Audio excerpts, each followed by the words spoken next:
Hi, and welcome to the recording of our online event, Busy Busy Creative Business, with a focus on internationals in Berlin. This is a new edition of Busy Busy Creative Business, a format of Kreativwirtschaftsberatung, which is part of Kreativ Kultur Berlin.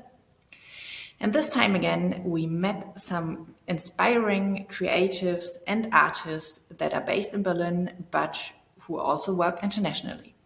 And we talked to them in cooperation with the Creative Service Center of WeTeK and asked a lot of questions. And for you, we wish you a lot of fun and, of course, as always, a lot of information watching the video. So now I hand over to you, and I'm very much excited about the talk. Hi, everybody. My name is Philipp. I work for the Creative Service Center. We're kind of a slightly similar institution in that sense that we also work with creative professionals in Berlin, sort of helping them with complementary skills, meaning business-related skills, communication-related skills, marketing skills, etc. But we're not here mainly to promote ourselves, but to promote our two lovely guests today. We have two great artists, which we've had the pleasure in the past of working with through the Creative Service Center, and I'm very happy that they're joining us today. I was about to say tonight because it's already so dark outside, but it's a bit early now. So let me just jump right into it and introduce the first artist, which is Keren Shalev. Keren hails originally from Israel. She's been living and working in Berlin since 2012, I think. And she's mainly working in the fields of drawing, sculpture, and installation. Maybe a little bit of credit. She's had an exhibition in a Jewish museum in Berlin. She has a permanent sculpture at Max Planck Institute. She has an outdoor sculpture in Schlosspark Stammheim Köln and in Radial System 5 in Starke Stiftung and Haus am Kleistpark. So quite an impressive track record. We're very happy to have you here today, Keren. Thank you. And yeah, my colleague Miriam is going to introduce our other guest tonight. Hello, everybody. Very nice to meet you. It's my pleasure to introduce Nicole Pope to you. Nicole, maybe you can wave your hand so everybody knows who you are. Well, Nicole is living in Berlin for 5 years now, and she is a writer and also a writer consultant, meaning she is helping people and teaching people how to write and how to condense lots of information into concrete and key information. She was working in Turkey as a correspondent for Le Monde for over 15 years. And yes, she was working as a freelance journalist, as a writer, as an editor, and now she is here with us. And I'm very happy that you're here, Nicole. Welcome tonight. Thank you. Very happy to be with you. Happy to hear that. Okay, so once again, welcome to the virtual panel, Nicole and Keren. Thank you for being with us, and especially your flexibility to switch to online on such short notice. And of course, on that same note, thanks everyone in the audience also for sharing this virtual space with us this afternoon. Yep, flexibility. I would say that's surely an important quality that probably both of you have started cultivating a while ago while working internationally as creative people and also moving from one place to another. But before we dive deeper into that journey, let's start with an aspect that I think probably all of us here today share, let's say at least for now, and that is living in this exciting, characterful, sometimes adventurous, sometimes wonderful, sometimes challenging city, Berlin. So Keren, like I just mentioned, you live here since 2012, and the first thing that we are really interested in is, what was your motivation to relocate to Berlin? So, yeah, as you said before, I come from Israel. For me, it was that, well, after I finished university, I didn't manage so well to see how I get into into the art world there. I didn't see myself fit there so well, kind of like I would say the mentality or the way the communication was there. It's a very small place, and therefore it's like a small village. So I felt like every move that I need to do, I need to somehow answer someone, even if it's not something that like I would say like I would have to like answer some questions that I don't deal with, just because there are something that maybe the Branja or the people now in the art world deal with. So I felt very limited.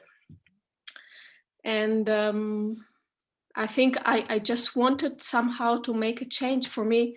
I thought if I will move to a different land, which of course there are much more motivations to do that, but I thought it would put me some kind of in a state of a dream that would allow me to make some actions and be more free to act in a way that I felt I don't manage to act in Israel, because everything was very fixed for me there, like my role, how the society communicates and deal with things. So I felt like if I would come, I could recreate reality for myself. Mm-hmm. And I thought Berlin would be a place that would fit me. Interesting. So what would you say, what were your first impressions when you came here, and maybe what has changed since then? Yeah, a lot. Well, first of all, in the beginning, yeah, I had this, I think in the first 2 or 3 years, I was all the time in this state of, I didn't have a full picture of the place, actually. So in that case, I had a lot of freedom because I would just act, just apply myself or talk or, just try things. So I think gradually I got more information how things work here, how, the demands for an application, the things that are very different from Israel, the way they work here. So slowly I got more of a picture how things work here, which organizations there are, what are the options. So I think slowly knowing how things work, it's still like, I don't know, I feel like it's still my challenge is still not to let it fix me so much, and to be able to jump and still, I don't know how to say, like still return to this state of dreaming, that I just try, I just do something without being too scared of the way things are. So, yeah. Yeah. But this, if I got you correctly, that was also sort of like your, let's say that the promise that you kind of made to yourself when you came here, right? Sort of being in that state that you just described. Yes. I think also the state, it has like many advantages and disadvantages, yes, because it's like also being a bit detached or not really, yeah. It's also being a bit detached from the environment, right? It's also not the best feeling sometimes. But yeah, it gives me this advantage that things that I was maybe, I didn't have the courage enough, or I don't know, maybe something in my personality that somehow consolidated in a way that that it was not so easy for me to make some moves, to have the courage to make some moves with my art and what I do, that that I can do here. I can kind of like shift things and say, it's actually something else, and it's organized differently, and I can make the move without feeling like I'm doing an extremely big move. Mm-hmm. Yeah. Okay, thank you very much. Nicole, what about you? How was coming to Berlin for you?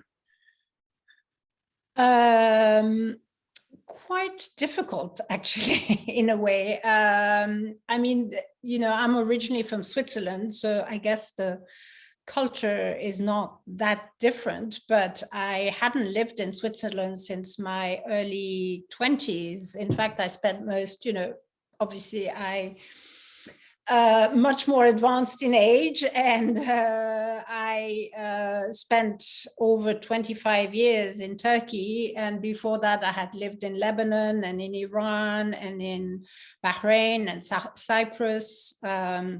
So coming back to Western Europe was quite a big culture shock for me, and it took a while to feel, to feel a bit more comfortable. Of course, initially you have to deal with a lot of bureaucracy when you first arrive in a place. So, and this is perhaps not the most welcoming aspect of Berlin. On the other hand, there's a lot of, there's a very vibrant international community. There's all kinds of people living in Berlin, and I got to meet some really interesting people, but it took a while. Initially it was quite difficult because the contrast between very, I know that Germans think Berlin is incredibly chaotic, but compared to Istanbul, it didn't feel very chaotic to me. It felt fairly, regulated initially, at least. So it sounds like it wasn't the easiest step for you, kind of, but what made you decide to do it in the first place? Well, I felt that it was time to leave Turkey, and I have a daughter living here, and that, who kept saying, why don't you come and try Berlin? And it kind of made sense because Berlin, relative to other big European cities, seemed more affordable, at least. It still is, but it's getting more expensive, especially when it comes to housing. And I felt that it was probably a good place for freelancers. And from that perspective, yes, I guess it is. There are lots of freelancers out there.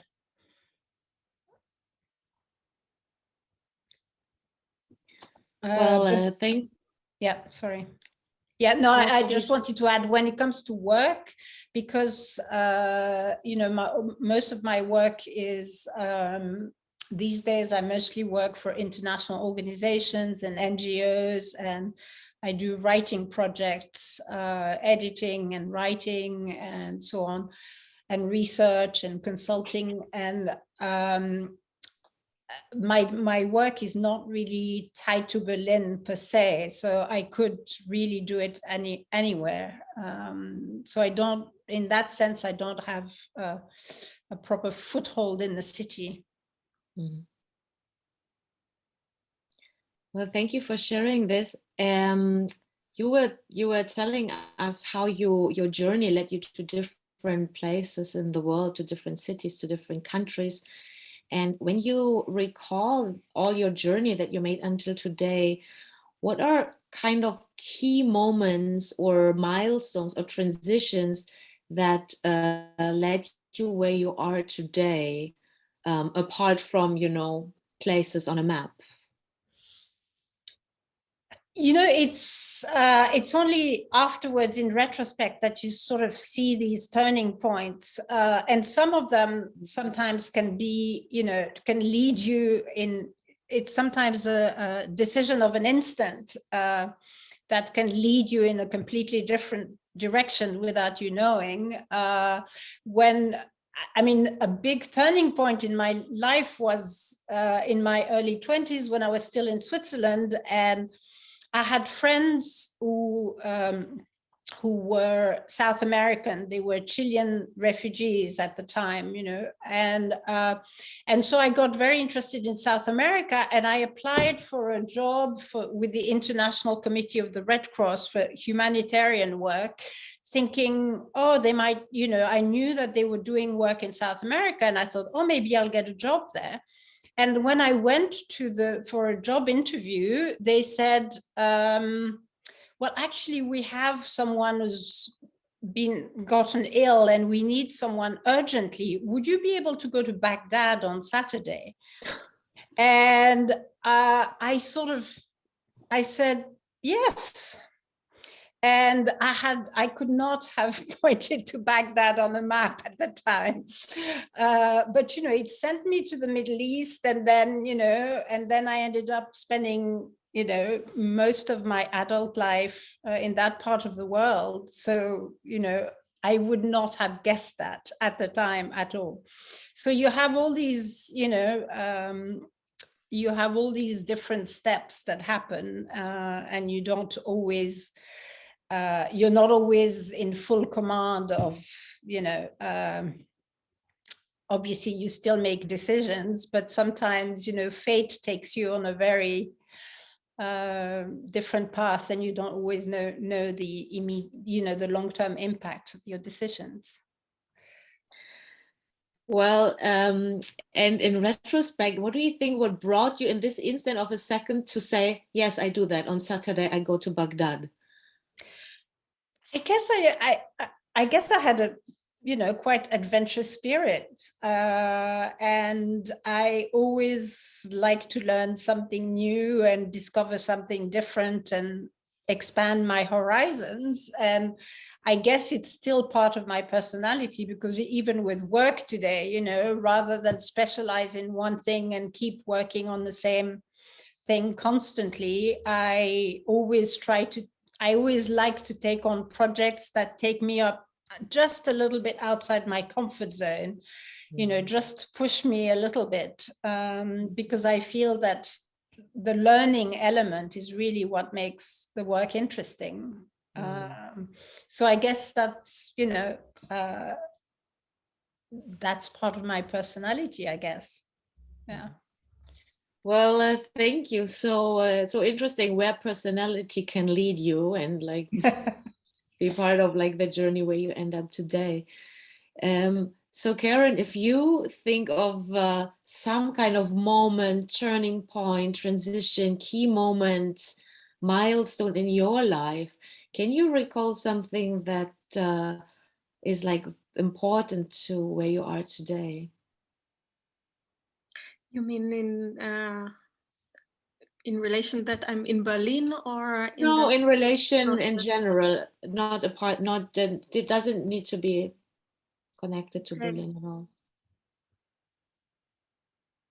Yeah, I mean, the decision obviously to come here was a big decision. It changed a lot. I think when I'm thinking about my process somehow of developing, I think it happened to me maybe not so much in like jumps, like what I hear, for example, maybe with Nicole, that she had a very fast decision to move to Baghdad.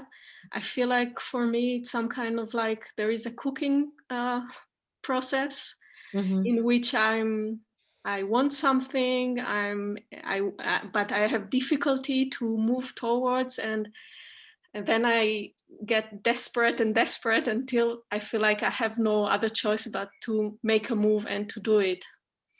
So I think, for example, with moving to working with metal, it was something that I wanted to do for a long time. And then I found out here about the BBK Werkstatt, Bilderwerkstatt in Berlin. So I found out about it, and then it took me a while until I went there. And then when I went there, and I had the courage to talk there with someone, although it was very difficult for me. And then it took me like 4 months to come back there, because I don't know, it just was a very long process for me, although I wanted it for a long time. Yeah. And so I think for me, it's somehow like that. Yeah. So some ideas need time to really grow, like a good soup that tastes better the next day, or that needs time to flourish, or like a flower that like needs time to. Yeah, or maybe it's just difficult for me once I have the idea, if I really want it, it's difficult for me right away to act on it. Somehow it needs to grow before I can actually act on it. Yeah. It sounds a bit like a kind of like a hedging or ripening process, sort of. Yeah. Yeah. Interesting. It's not always so nice. I feel sometimes like it really brings me to a point of desperation, and I have like to jump. I have to do it. So sometimes I'm aware that I have a process, and I don't necessarily enjoy it, but yeah, it's just like that. So it has tough moments as well, is what you're saying, sort of. Yes, because even if at the first moments when or the first period when I know I want to do something, but I don't manage to act on it. Mm-hmm. So this is also a difficult position to be at. Yeah. Maybe this is actually a good lead over to the next question here. So with that sort of process, which is not always easy, which is maybe like a hedging or ripening or whatever kind of process. Maybe you have better words for that than me. Sorry. But what would you say? What does it mean for you having or building an artistic or creative career? Well, it means there are a few aspects I think that are for me most important. Well, one of them is just having, the freedom to follow what I really want to do and to realize it. Well, this is one, and to feel free to dream it, whatever it is, and not just to I don't know, follow some leads that I had before or some points of inspiration, but to be really free to check anything that I want to. So this is more in the practice of art, and I think the other thing is in the area of managing this artistic career. So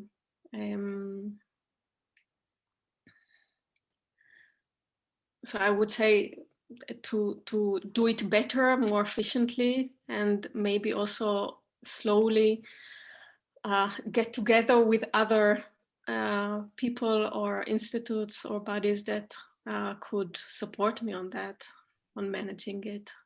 Like a gallery that has the same interest as mine, or curators, so that I won't be the only one managing it. Yeah, interesting. So it sounds like, to me, it sounds like it has sort of like what you described, sort of like 3 levels. So one is the more creative, artistic, free level. Then one is maybe a more pragmatic level, in a way, where you talked about managing yourself or efficiency. And then a third level is about connecting with other people that maybe resonate with your ideas, or that you have like a shared vision, a synergy, something like that. Yeah, exactly. It's exactly that. Yeah. So what does it mean for you, Nicole? Would you add additional aspects? Well, I never had the sense that I was building a career. I guess I was just grabbing opportunities as they came along. I never really had a sense that I was trying to build something, which must sound strange, I guess, for, because you are from a younger generation, and nowadays everybody's talking about branding, and, these things are so important. And there's so much focus on that, which is, I'm also having to adapt, because this is clearly needed now. But I guess when I started and as I moved along, I was just grabbing things as they came along. But,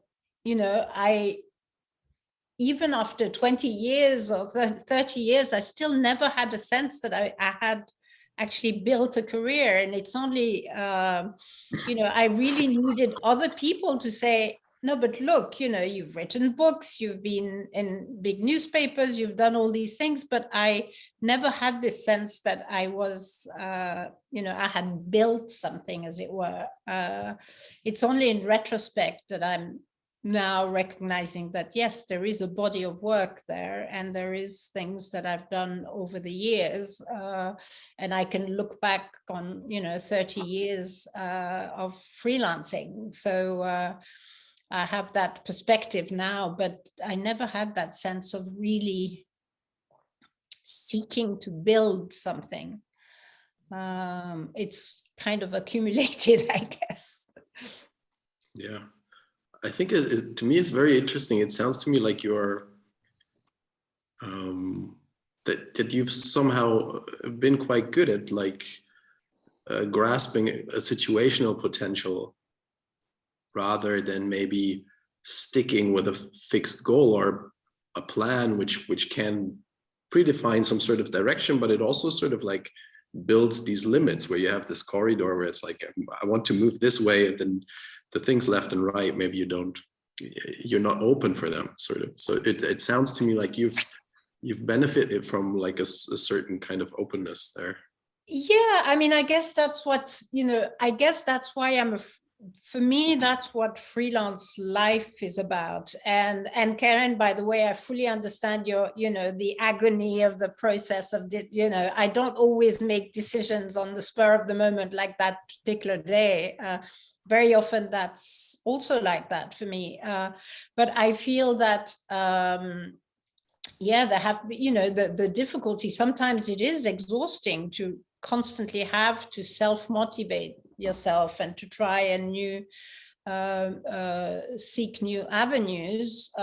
Sometimes it's also simply because you have to, as a freelancer, to survive, to make a living, you have to broaden, you know, nothing, even if you, one period you have a lot of work and you think you have cracked it and so on, then, you know, something happens and then you go through a period when there's less work. So then you have to move a little bit laterally, or, you know, or if someone through your network or through, you know, one project leads to another and suddenly you go into a different avenue. So I guess that's, but to me, that's both the curse and, you know, the curse in the sense that you do have to deal with a lot of insecurity and sometimes you feel very vulnerable, but it's also what makes freelance life interesting and fascinating and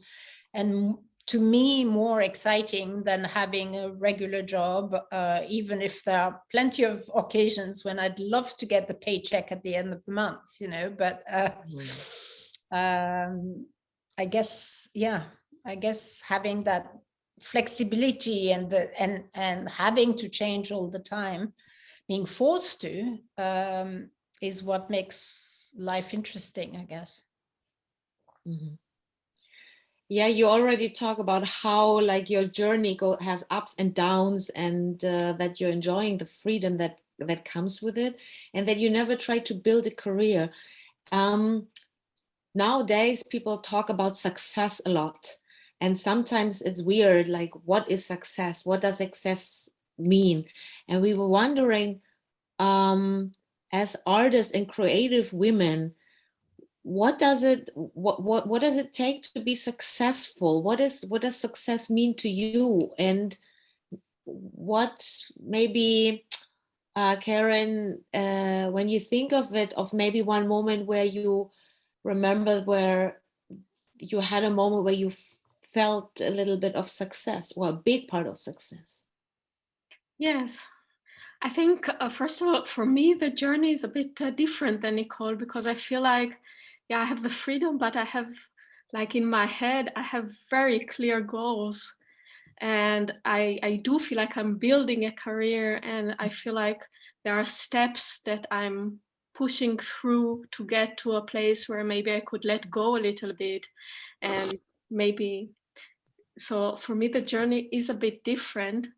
And I think about success, I mean, it comes in small things like having more say in decisions in how my work will be presented, or getting more information about the room of the exhibition before preparing for it, or getting budget for making works, getting a catalog, all of these things, having more communication.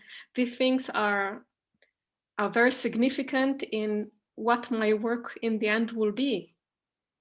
And so it's not like I do my work and it's finished in the studio, it's finished in the place. And the more I'm involved and get more respect, so to say, or more say in things, I can have more, my work will be better, you know, so I could accomplish myself more. And so I think about success is to come to a place where I have more control of things and can accomplish more my vision, how I want things to be. So yeah, that's about that. And there are points of success. I think, by the way, this sculpture in Max Planck Institute is for me a big honor. I'm still very honored just from thinking about it. For example, this is a point. Yes. Yes, when you just said you had like very clear goals that you were like trying to achieve also in a strategic way, would you share with us maybe one or two of these goals? Yes, I mean, I think, well, it would be to have the support of a gallery that believes in me and I believe in them, that will support me. And I guess to have the option to have a fully funded exhibition. I don't know, maybe in a museum or something that. But again, it has to be very much, I think, in the steps where I could be so involved and in all the decisions. And also now, for example, there is an exhibition coming up and I get a big room, but then I realized from the curator that could be that they will decide on other works that will be hanged on the walls. So this is something that for me, well, maybe I would like it, maybe not, but I don't know how much room do I have to decide about it, and that it could be crucial. So I guess like the goal would be that I have the final say, but also maybe that I could work with people that that maybe I could also learn from them, then their decisions would also enrich me in my practice. So it's not going to be just me alone. So I guess also to work with people that I appreciate their views. Yeah. So yeah, what I hear is like it's a lot about making choices and having a say and feeling connected to people, and also deciding with whom you want to work and how. Yes, because I feel like this is a lot of the characteristic of the journey. The beginning is very desperate just to get a place to show something. And then slowly I can maybe build my requirements and yeah. So thank you. I wanna give the virtual mic to Nicole. Nicole, what does success mean to you? You just already mentioned it a little bit. Do you have like one moment in your past where you say, in this moment I felt really successful?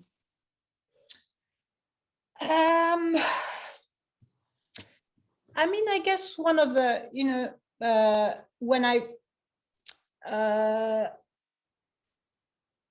when I first published a book and I had written because I was a foreign correspondent in Turkey, as I mentioned, and at the time I was married and with my ex-husband, who was also a writer, a journalist, and we wrote a history of modern Turkey. That was like 20 plus years ago. I mean, that was a while ago, but taking I did a small book tour in the US and got interviewed on big, television and radio shows and things, and it was quite exciting at the time. But at the time, it really felt good.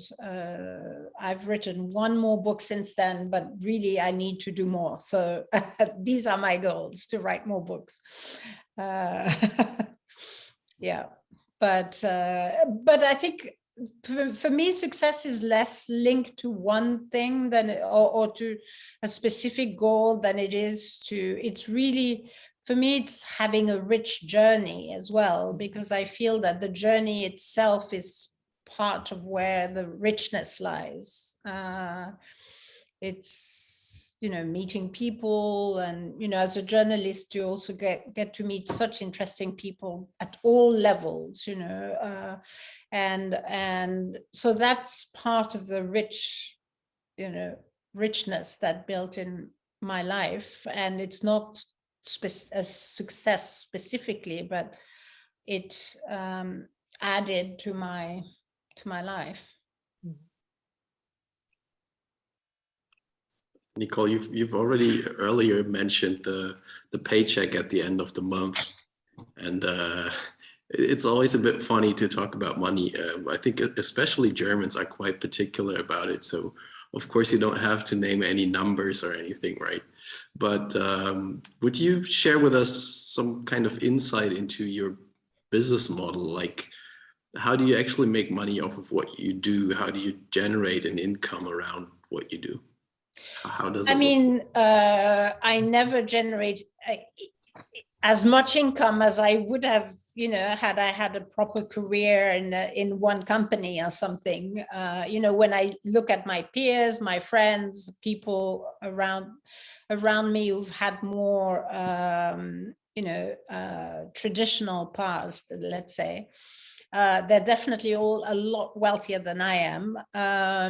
But I do, I am a professional. It turns out that, it's strangely enough, proper writing skills are still in demand. In a way, I always felt that writing was something that comes quite naturally.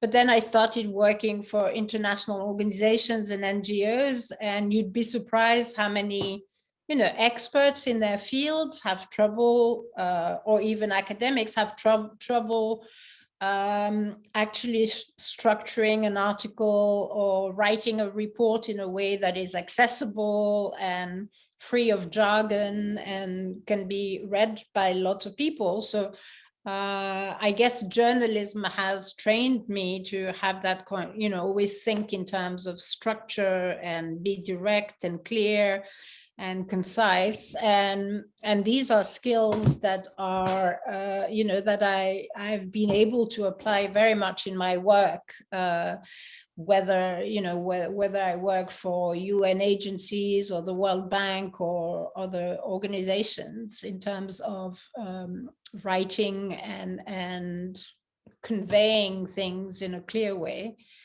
And more recently, I've also signed up for a program that involves to learn book coaching.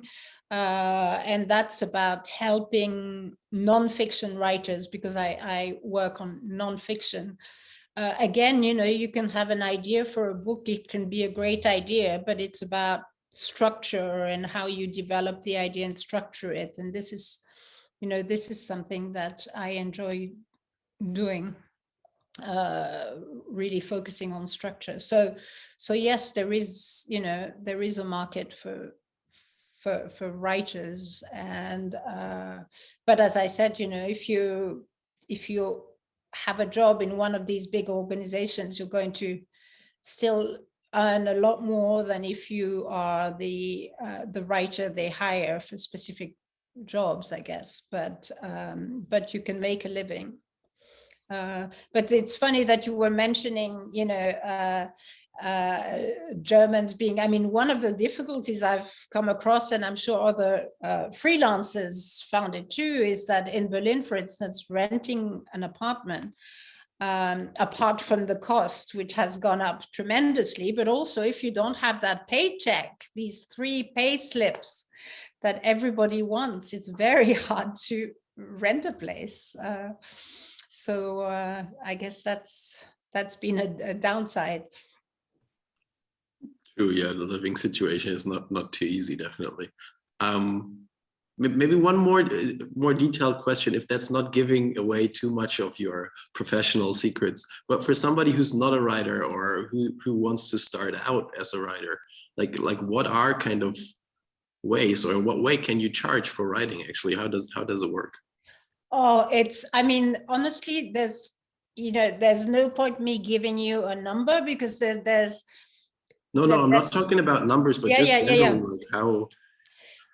I mean, it really, first of all, for a lot of these jobs, it's very difficult to apply for these, in almost all of these jobs you get in through, I guess that's where, having been a freelancer for 30 years or something, pays off, in the sense that along the way you accumulate a lot of contacts, and all the friends I've made along the way, all the people I've met are now working all over the world in lots of different institutions and so on, and very often you need that kind of connection to get in initially. So it's having a good network is definitely something to think about. And I think that, if I had an advice to give to freelancers who are starting out, is really to keep track of people, don't lose people along the way, because you never know when and where these people are going to pop up 10 or 15 years later. So they can be useful, and you can be useful to them. Of course, it always works in both ways as well. So I guess, the thing is with the internet, and one of the difficulties is that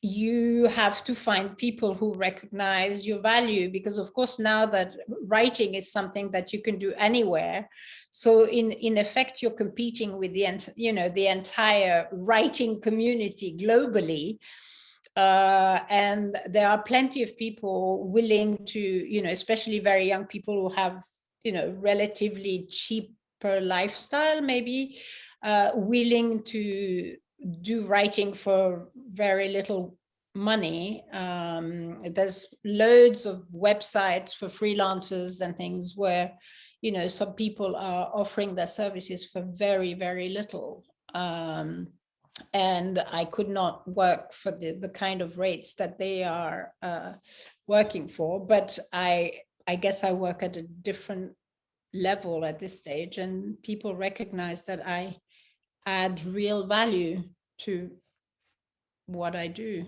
I guess. Yeah. Thank you. Very interesting. So, Keren, how is it for you? How does the money thing work for an artist? How do you do? I mean, I think there's this cliche like that money shouldn't really matter to somebody who's a true artist, but I mean, somehow we all need to make ends meet, right? So, what would you say in your field? Like, not necessarily personally, if you don't want to share too much about it, but like, what are ways to generate income around what you do? So from what I know, there are fundings for projects. A lot of the fine art is now very project based. So maybe I would say in comparison to project based, it would be that there is just a flow of work, and a project, you have a goal, you have a theme, and you work around that. Somehow there is a very clear beginning and a goal. So I would say, from my impression, it's very much project based, and then there are fundings for projects. But of course, it's very temporary. It's usually not more than a few months, although it could be also a bigger project. There are like a stipendium, like a scholarship for artists. And then it's every month or for some period of time. And then it could be also a scholarship for working, so it doesn't have to have a specific project. Besides that, the wishful is selling works, but that, I don't know, it really also depends what kind of field the people work. Some art is not very sellable, like others. For example, paintings are much more sellable than, I don't know, big sculptures or installations that need a very specific conditions. What else? I mean, I guess that artists that have a representation of a gallery, then they have support for the exhibitions they do there. So, for example, for framing or budget to realize specific works. Well, this is what I can think now about receiving money from the art field for the artistic work.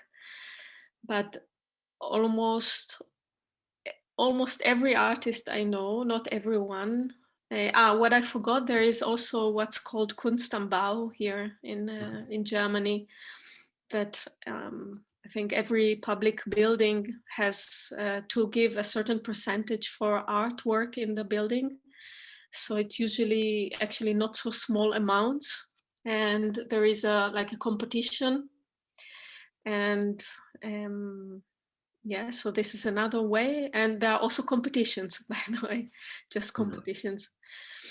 I mean, for me, this makes it sort of like a bit more tangible. Also, what you said earlier about kind of like these different aspects or roles. It sounds like you have to, for some of these things, almost kind of like switch back and forth between being an artist and then being more like a manager or like your own agent, almost like between projects, for example, or something like that.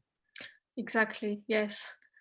Like to apply for funding, for example, for an exhibition or a project, it's much easier if, for example, the gallery that makes the exhibition takes that role, because they are also, well, usually, in my case anyway, they are better in writing, by the way, this kind of applications and present the exhibition or the works in a more, I don't know, representation, just to know how to represent it a bit clearer maybe, or more approachable than maybe the artist does for himself. But then a lot of artists, and there are also courses for that, and also it was part of what I also did a little bit in WeTeK, is just to learn how to write these applications, how to present your work in words and in writing. And this is really like a different field for visual artists. Yeah. Yeah, when you say this, you already talk about challenges that you have as an artist, or that you experience in your field, and this is one of them. What are the main challenges in building or in establishing as an artist and building your career and reaching your goals? And not only what are the main challenges, but also what helped you dealing with them? Well, I think I don't know to say it like general. I can really just say for myself, because I feel like for me, yeah, my challenges, I feel like very specific for me, but maybe it really a lot can relate to that.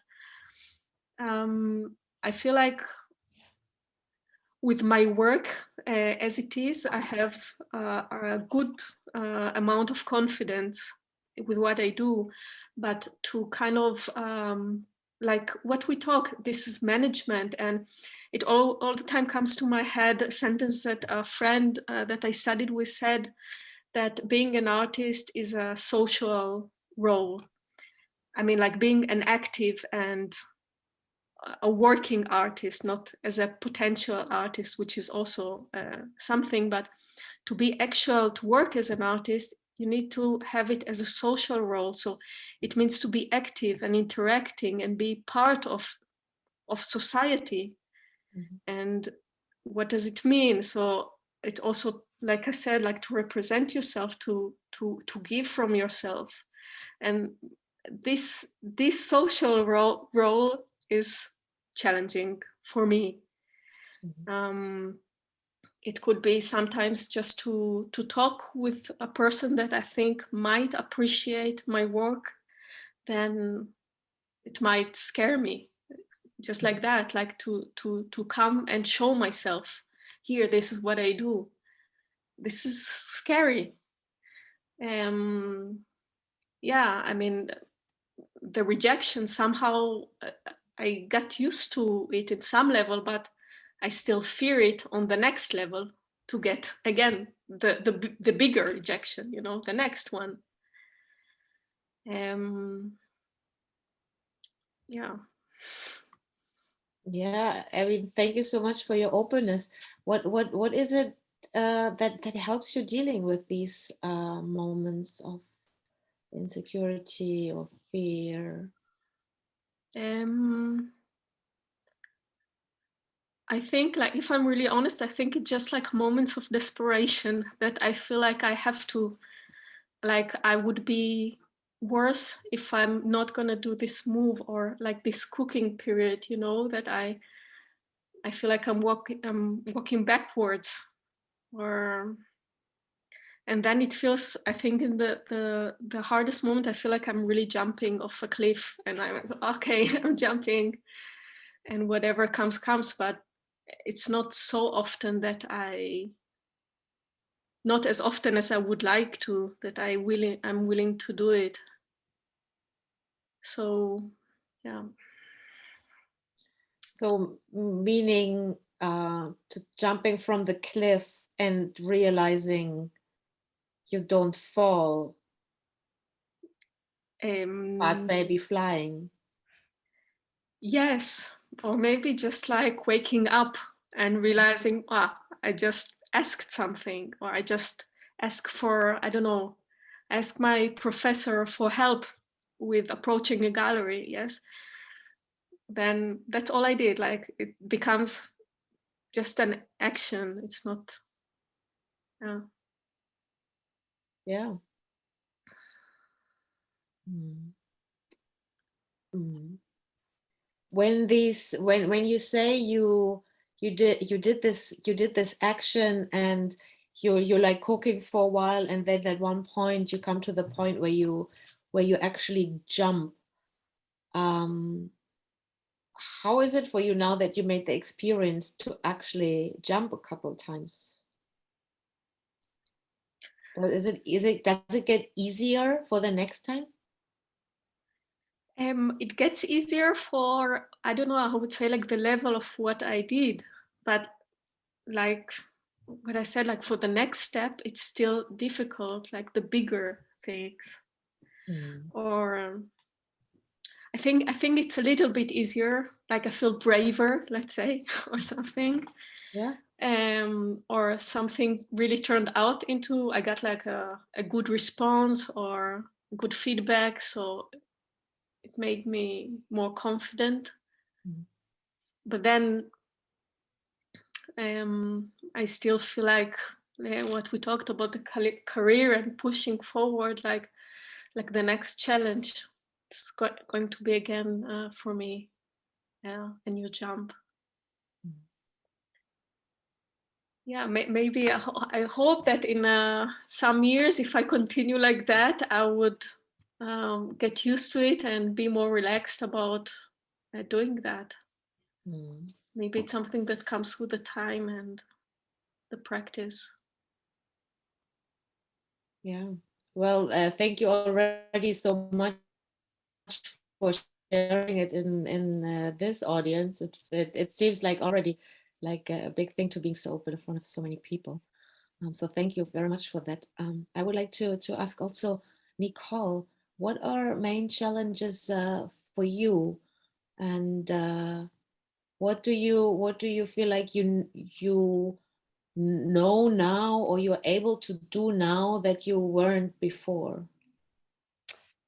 I mean, I think that, you can't be in any kind of creative field without having self-doubt and without thinking, or you can't be a freelancer without ever thinking that there will be no more projects, that, you don't know where the next one will come. I think it's just part of the life of a freelancer, and it's something that I guess you learn to live with it a bit better. I don't think it ever disappears completely. Maybe it's a little bit less acute, but you still have these ups and downs and these moments of doubt. I think that it's always there. And as I said, I mean, certainly in my field, I feel that in my work, it's never, I've never been able to stand still and think, now I've got it, and it's all going to be plain sailing, because as I said, there's all kinds of, for all kinds of, I'm lucky to have, quite a few recurring clients, people who regularly come back with projects, but, they might not have funding for another project, or they might, because I deal with a lot of NGOs, and these organizations also have fluctuations. So they might not be able to hire an external consultant to help them, or so there's always lots of fluctuation, and I guess it's something that you have to learn to deal with. And there are days when you can deal with it well, and others when you think, what, why on earth did I choose this life, because I could have chosen one that could have been easier maybe.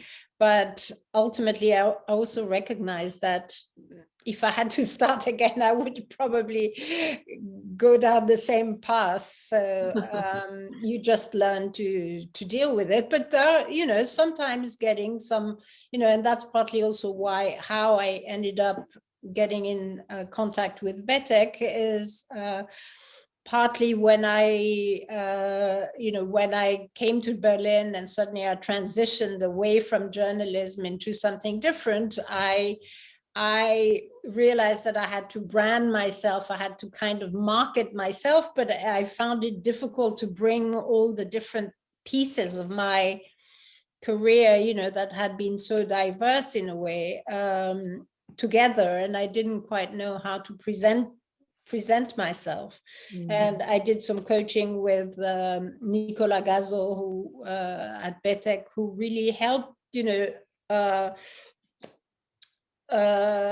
look back at what I had and recognize the thread that brought everything together.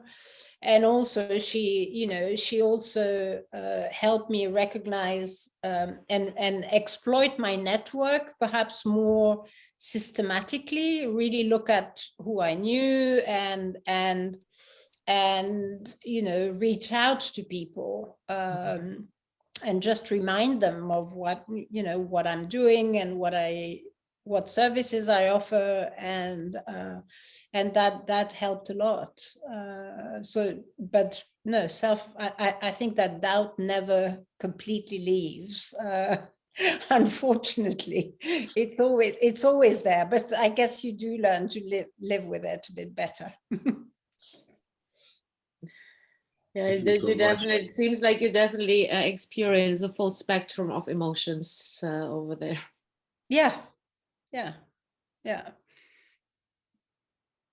definitely. You just mentioned it. I think you said exploiting your network, even, right? This networking. Well, I don't mean exploiting. Yeah, I mean, and tapping into your network in a way that is, because when you experience in periods of self-doubt, you always think, you know, do I want to contact this person I worked with, you know, 5 years ago? And you feel vulnerable somehow, and I guess you have to learn to recognize it, to look at it from a different perspective, and that's where having an external input, you know, from someone else who looks at the situation and said, you know, and it is true that if you send an email basically saying to people, hi, how are you doing, you know, I'm still here, sometimes it's just that, you know, their life is busy and so on, and it just happens that they have a project for you right then, you know, or maybe in 2 months. But had you not come back on their radar at that time, they might have forgotten simply because you haven't been in touch for a while or whatever. So trying to keep in touch with people is actually very, you know, very useful, and not always easy to do. It's not always easy to sort of reach out and say, hi, I'm there. But it is something that actually works and helps. Yeah. And it's not like you're begging for work because they hire you because they have a project and, you know, they need your services. So it's something that is perfectly valid move. Yeah. Keren, how is that for you? I think you mentioned earlier also the importance of connection. So what role do contacts and networks play, maybe that you made here, but maybe also in other places that you've lived before, that you've reached out to? I think it's very important. Like, I really agree with Nicole.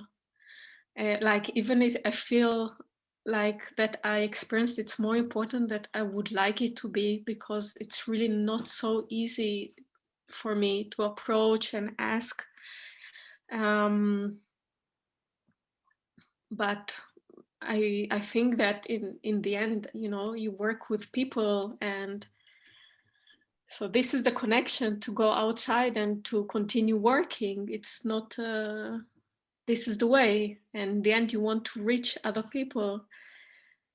But yeah, it's also very difficult for me. But I don't know, also with the sculpture that is now in Max Planck, before that, also I had no place for it. It was too big, and I just did it because I wanted to do what I wanted to do, and then to deal with the consequences.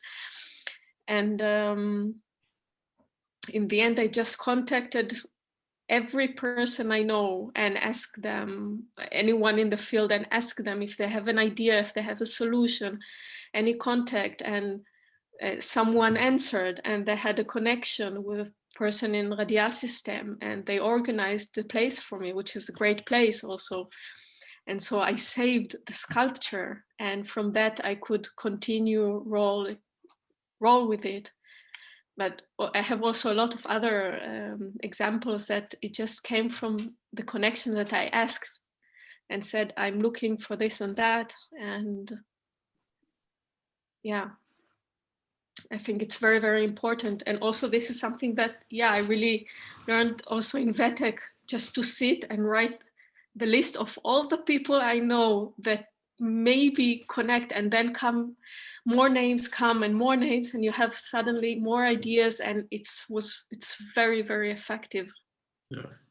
I think for all of the colleagues working there, that's like one of our favorite tools, doing that with people. Yeah. I'd like to take this opportunity to thank both of you for sharing so much about the inner and outer workings of your creative path up to this point. But there's one more thing that we're very curious about, and that is what's next for you. What are your future plans? Sorry, but maybe can I ask one question before? Sure, go ahead. First, thank you for sharing your stories with us. And I want to ask Keren, maybe, did you start to build mostly your networking through university, or no? Actually not, because I studied in Israel and I moved here. I knew two people from my university live here. So I think through one person I had a bit of contacts that that grew from there. So not necessarily for that. It just going to exhibitions, connecting with Israelis in the art world. Yeah, just slowly connecting through events and stuff. Yeah, and I also wonder how necessary in Berlin to speak German. I mean, I learned German, I already started to use it, but sometimes it's hard to believe that I'm gonna speak fluently.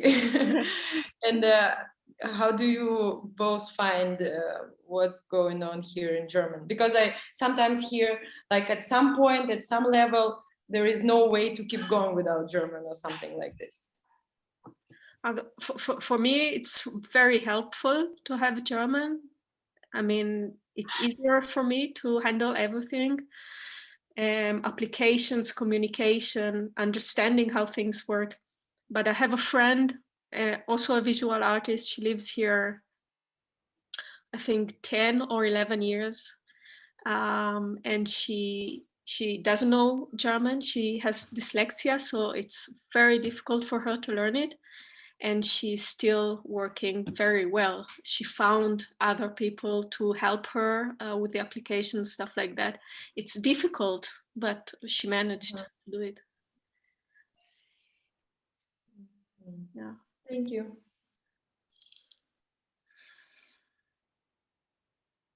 Okay, so maybe end this round today. Keren and Nicole, maybe you can tell us in like one sentence each, what are your future plans? What are you planning next? Is there a possibility where we can see you? Yes.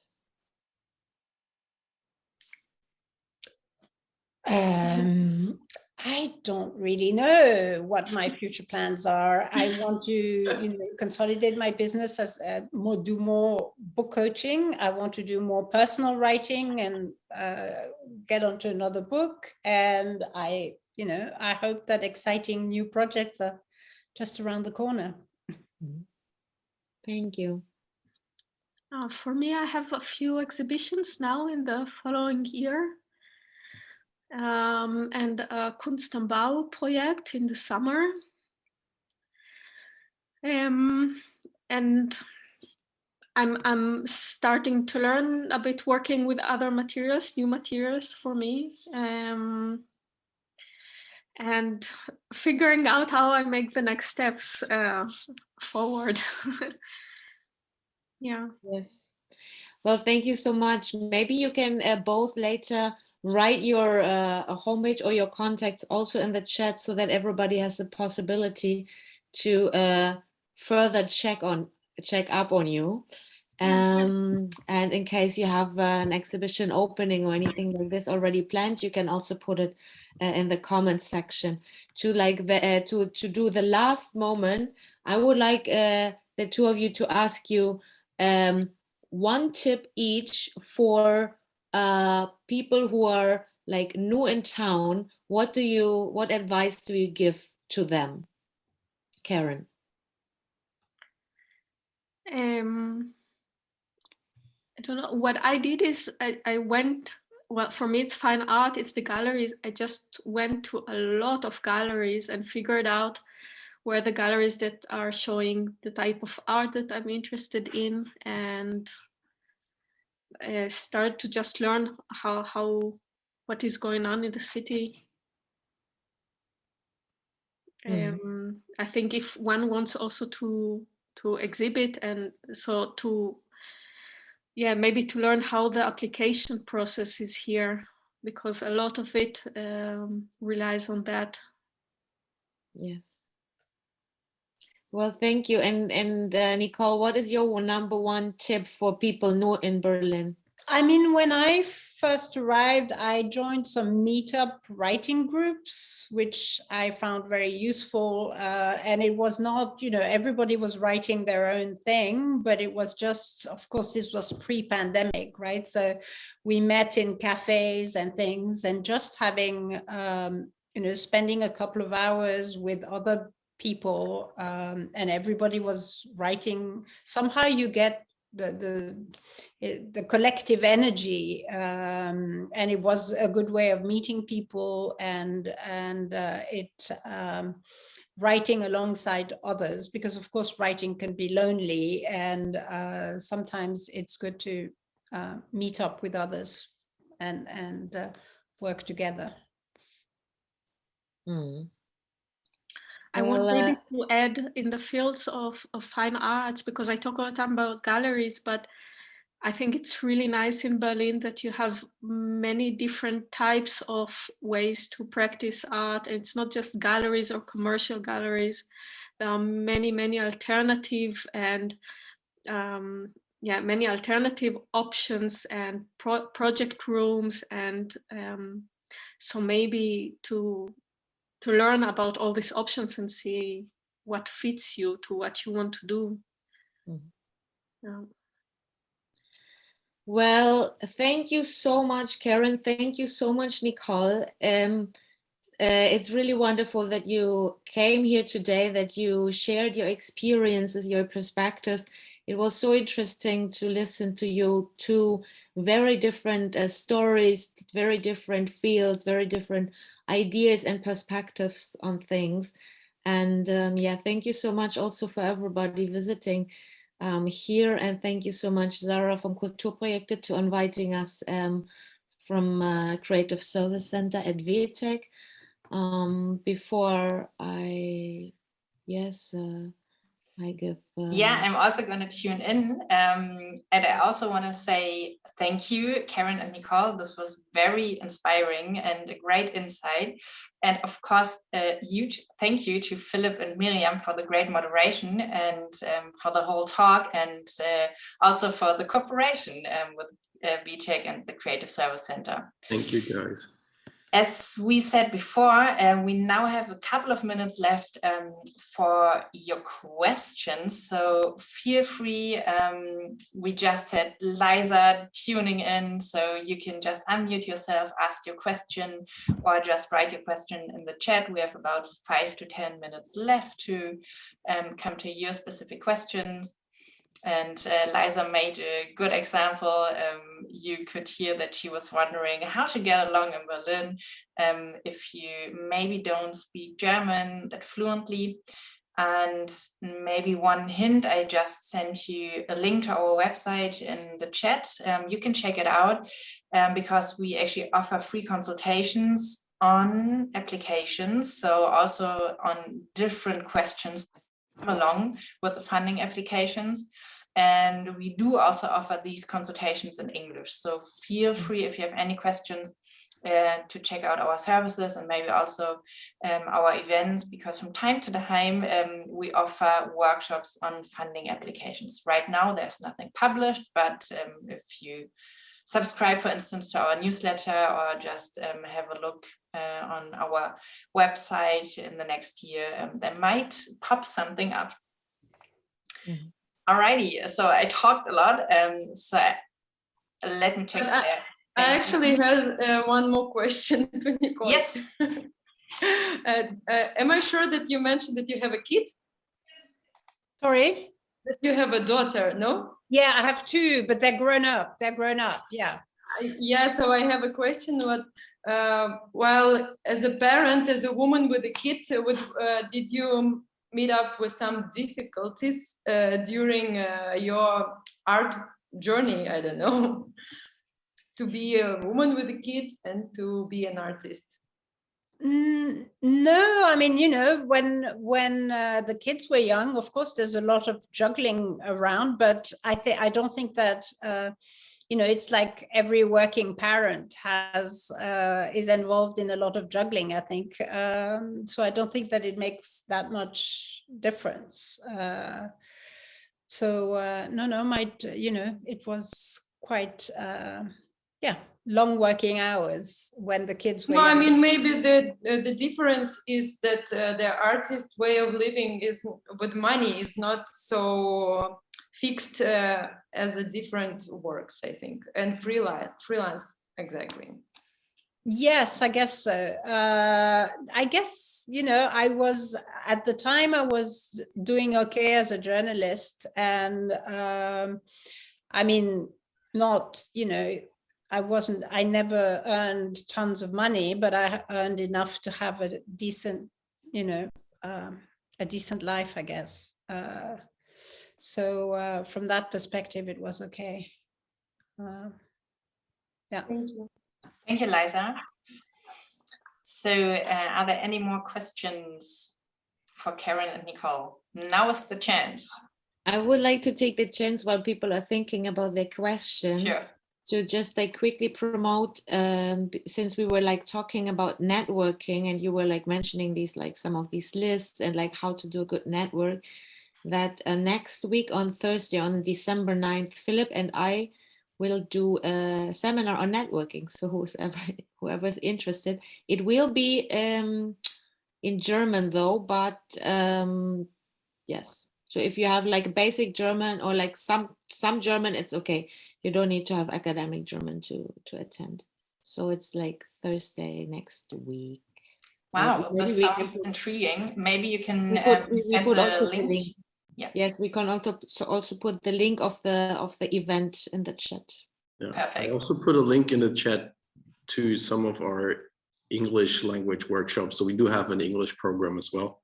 The networking session this time is not part of it, but maybe in future. So we have a question.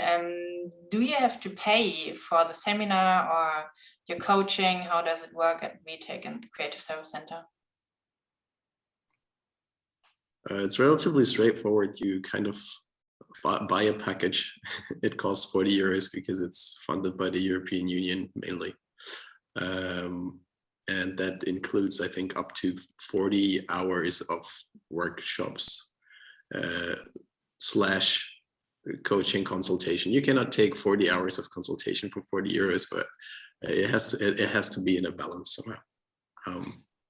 And the coaching sessions, there are special amount of coaching sessions for women from the creative sector, and they're free of charge.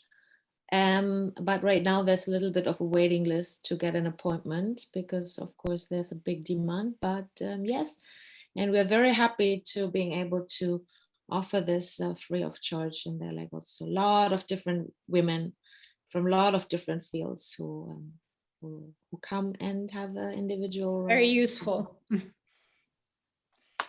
So to sum it up, you pay the 40 euros and you will get a lot for the 40 euros, or as a woman you can see if you can apply for the special coaching. And Melissa said she already tried, and actually, yeah, there's no spot right now available. But I assume with our service, it's kind of not the same. You will get an appointment, but you will also need to wait, I think right now, between 4 to 6 weeks. And then there's also the whole Christmas time. So, and as you can assume, a lot of people, especially from the cultural and creative fields, are in a lot of trouble right now due to the corona and pandemic situation. And so there's a even larger need for consultation right now. All right, so maybe the one or other question popped up. Hello, I don't know if we still have time, but yes, just shortly, if it's possible. I'm interested in how was the experience of you to meeting a team to work in it? Because, for example, in order to apply for funding on everything is very focused in a project. So you need to have a product or I don't know, project management or even other artist collaboration. And how was the experience in it when you were somehow new in Berlin? And how was also the approach to, I don't know, to the pricing? And one thing is to find the right people. The second is how you price your job and also how you pay the authors. And yeah, just more like this, I'm struggling now in this way, trying to know whom I can work in next project, because you just see the curriculum, but after the working on it, you have the real experience, how you build your team for the next projects too. Thank you. So Nicole, Keren, did you get these two questions? And who wants to go first? I'm not sure that I have much to contribute because I very often, I don't really work with a team. I work alone most of the time. So, I mean, sometimes people reach out to me to become part of a team for a short period to work on a specific project, but I'm never in a position to build a team myself. Maybe Keren has more experience. I also don't have a lot of experience with a big team or putting on like a big project. The only thing I have close to that is this Kulturprojekte, that it would be a very small team of just 2 more assistants. And I just, one of them is a friend of mine who is also an artist, and I trust her, and her field is close to what we will do. And I'm still need to find the second one. But so I don't know. I think I will search through friends again, networking, and then meet with people and see with whom I think I could work with and trust. And so. All right, I am Melissa. So I think we don't have the collectives or teams here right now. But maybe you can, sorry? Yeah, no, about the pricing, I think this is usually there, I don't know, actually, it could be some projects you need to, there is a frame of price, and then in this frame of price, but then people who are already professionals that you approach to, they have their pricing, how much they charge. This project, for example, from the Kunstambau, there is a fixed budget, so I'm in this budget. And so I know what goes to materials and what goes for the work, and then who does what. So I kind of split it, and if it's in reason, then it's fine. And so I think I heard that somewhere, and also some work that I did, that like for professional work was something like 40 euros an hour, but I think it really changes and depends on the work. So yeah. We will offer at the Creative Service Center, we will offer a seminar on pricing for visual artists in January 13. So there will be like an expert, and she will exactly make exercises like how to find the correct price for your art, and how to make a also pricing strategy. If you want, you can send me your contact and I will contact you. I just checked, I unfortunately didn't put it online yet, but it's already planned. So if you want, you can give me a contact and I will let you know about it. Great. The Creative Service Center seems to have the right seminars for every question. This is perfect. So yeah, you will receive further information. Just send us an email. You should have my email address. So just reply to this one, or just send your email address in a private chat message if you want to, Melissa. So it's already 6:30, which means we will now come to an end of this part of the event. And again, thank you so much to Philipp, to Miriam, and to Keren and Nicole. This was really great listening to you.